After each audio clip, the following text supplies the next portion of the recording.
إنا نحن نزلنا الذكر وإنا له لحافظون. أعوذ بالله من الشيطان الرجيم. بسم الله الرحمن الرحيم. إن للمتقين مفازا حدائق وأعنابا وكواعب أترابا وكأسا دهاقا لا يسمعون فيها لغوا ولا كذابا جزاء من ربك عطاء حسابا رب السماوات والأرض وما بينهما الرحمن لا يملكون منه خطابا يوم يقوم الروح والملائكة صفا لا يتكلمون إلا من أذن له الرحمن وقال صوابا ذلك اليوم الحق فمن شاء اتخذ إلى ربه مآبا إنا أنذرناكم عذابا قريبا يوم ينظر المرء ما قدمت يداه ويقول الكافر يا ليتني كنت ترابا. صدق اللہ العلی العظیم. سورہ نبأ کا دوسرا رکوع ہے اور گزشتہ آیتوں میں اللہ رب العالمین نے نافرمان قسم کے لوگ اور سرکش قسم کے لوگ ان کا انجام بیان فرمایا کہ وہ کتنے ہی رسوائی میں، پریشانی میں، تکلیفوں میں ہوں گے.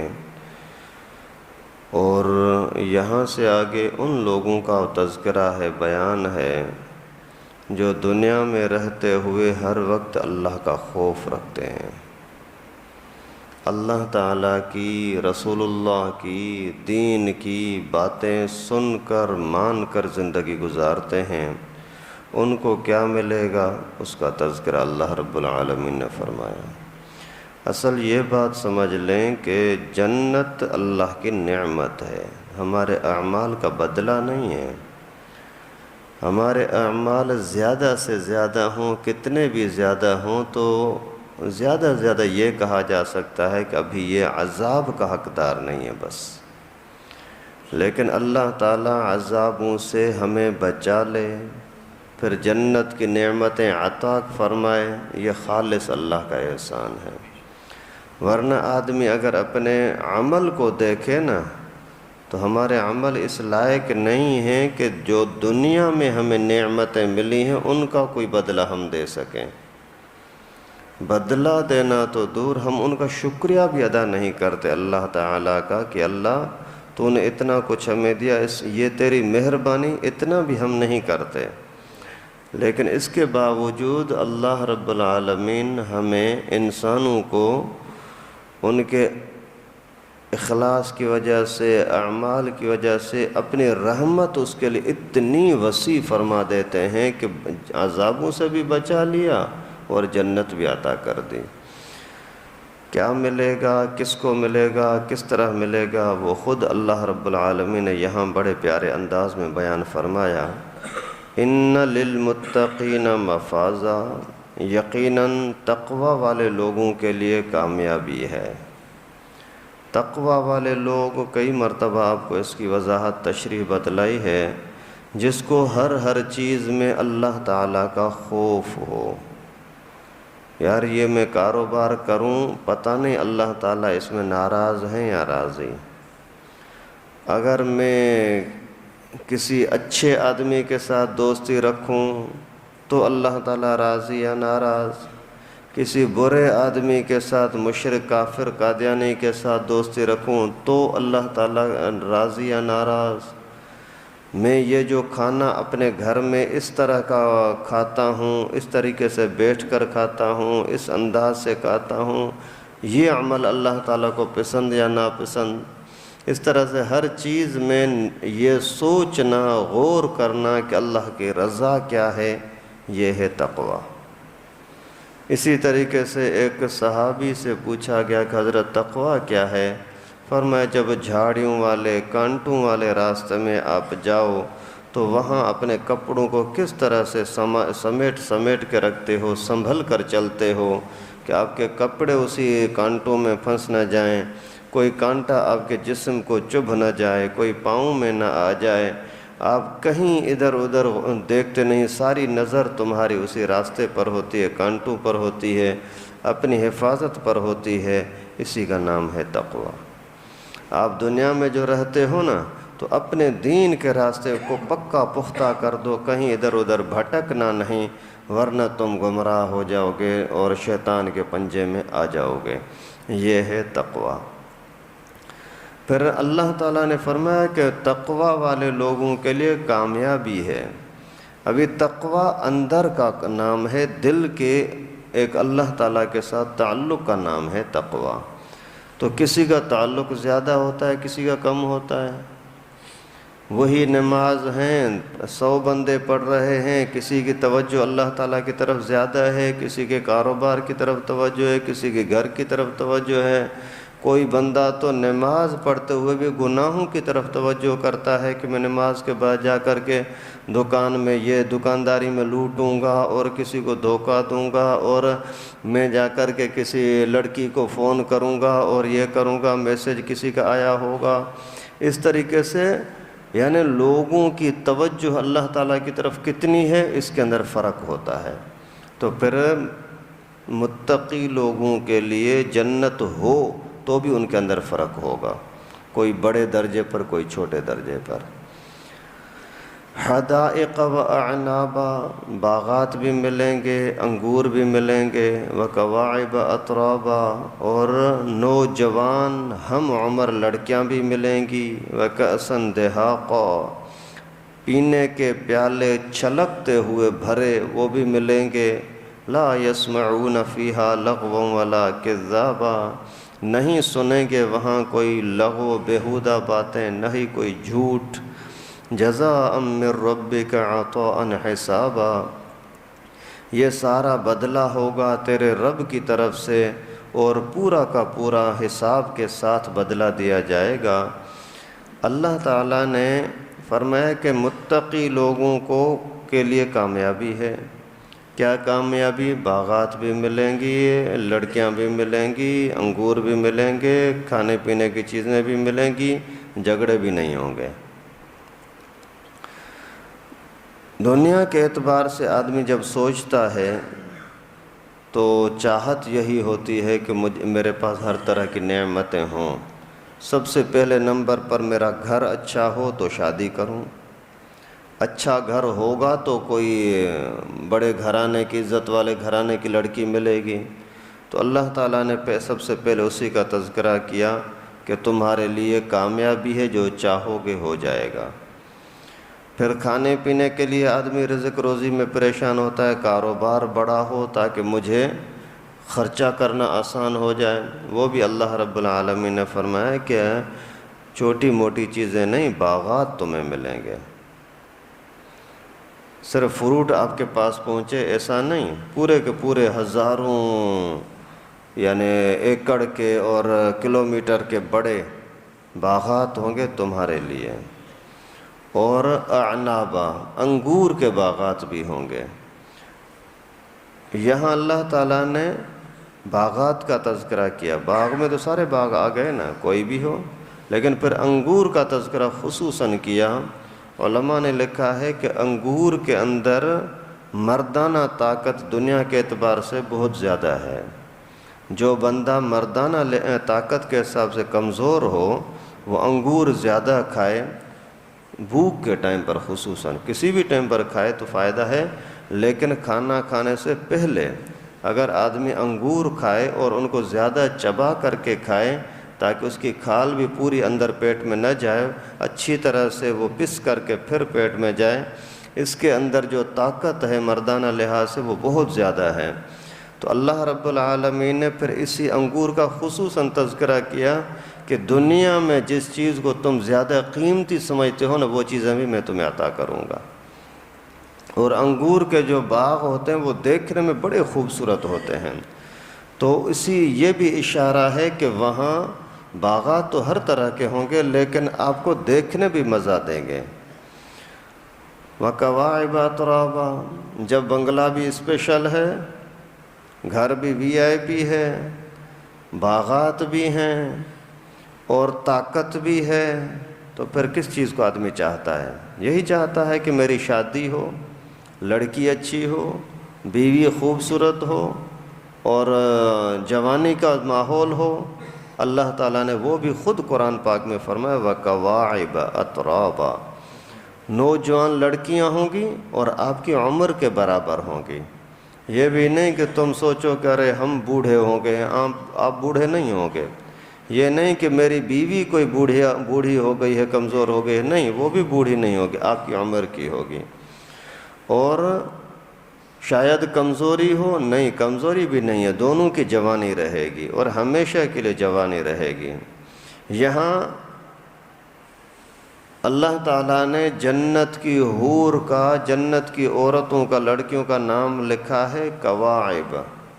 کواعب معنی ابھرنے والی چیز، یعنی ابھرنے والی جوانی کی لڑکیاں، جو ابھی ابھی نئی لڑکیاں بالغ ہوتی ہیں تو دنیا کے اعتبار سے بھی ان میں حسن اور جمال ہوتا ہے، تو جنت کے اندر بھی اللہ تعالیٰ آپ کو اسی ہی طرح کی عطا فرمائیں گے۔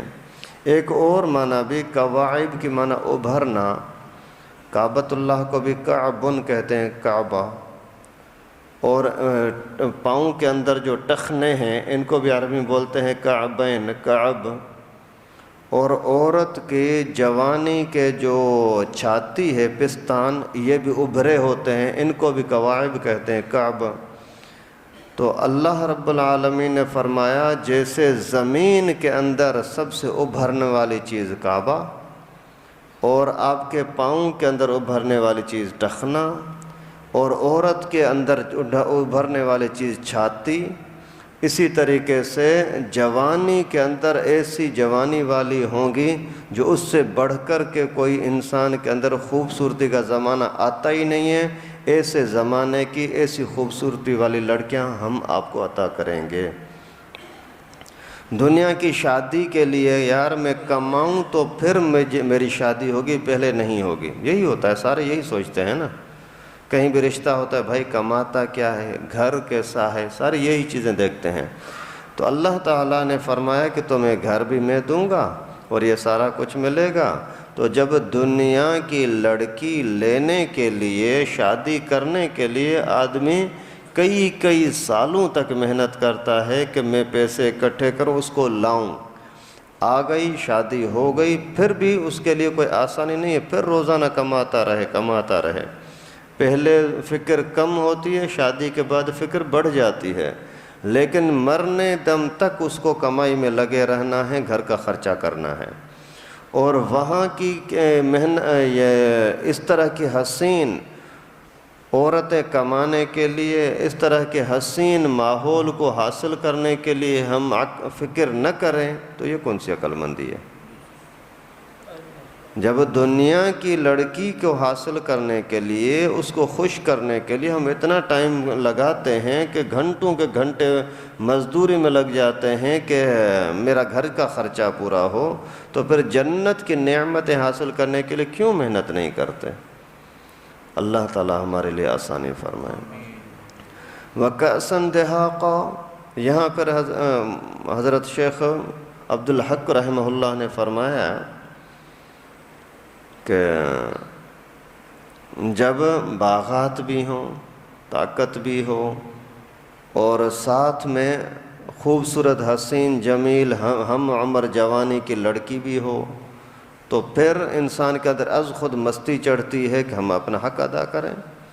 تو اس کے لیے پھر اللہ تعالیٰ نے فرمایا آپ کو پینے کی بھی ایسی چیزیں پلائی جائیں گی کہ آپ کے اندر اور شوق زیادہ پیدا ہوگا۔ وَكَأْسًا دِهَاقًا، اور پیالے ملیں گے بھرے ہوئے، یعنی شراب طہور ملے گا۔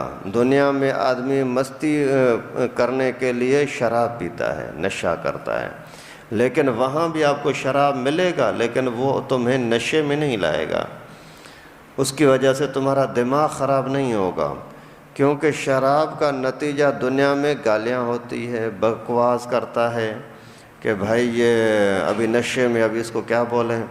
تو اللہ تعالیٰ نے اس کا بھی فرمایا کہ لا یسمعون فیہا لغوا ولا کذابا، شراب تو آپ کو ملے گی پینے کے لیے، لیکن اس کی وجہ سے تم بیہودہ نہیں بنیں گے، جھوٹ نہیں بولو گے، جھگڑا نہیں ہوگا، وہی آپ کی عزت کو بڑھانے کا سبب ہوگا، آپ کی خواہش پوری ہوگی، لیکن اس کی وجہ سے تمہارے اندر کوئی نفرتیں، جھگڑے نہیں ہوں گے۔